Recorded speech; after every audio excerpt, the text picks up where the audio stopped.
লক্ষ্মীর ভান্ডার কি থাকবে নাকি থাকবে না, নাকি গোটা রাজ্যটাই হয়ে যাবে ভেজিটেরিয়ান? অনেক প্রশ্ন।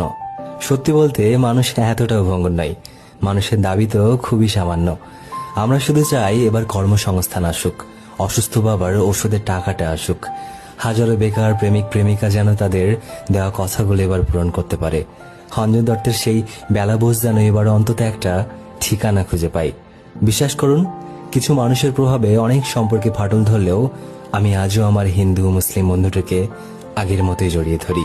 মানুষের চুপ থাকাকে কখনো দুর্বলতা ভাবতে নেই, কারণ সহ্যের বাঁধ ভেঙে গেলে সাধারণ মানুষই পারে দাম্ভিকতাকে, অহংকারকে মাটিতে মিশিয়ে দিতে। এই শুধু সরকার বদল নয়, এই 15 বছরের জমে থাকা হাহাকারের এক বিস্ফোরণ। দল আসবে, দল যাবে, কিন্তু শেষ কথা যেন হয় উন্নয়ন, শিক্ষা আর মানুষের হাসি। হিন্দু নয়, মুসলিম নয়, এবার এই বাংলার সাধারণ মানুষ যেন হাসে, কারণ দিন শেষে মানুষই তো শেষ কথা।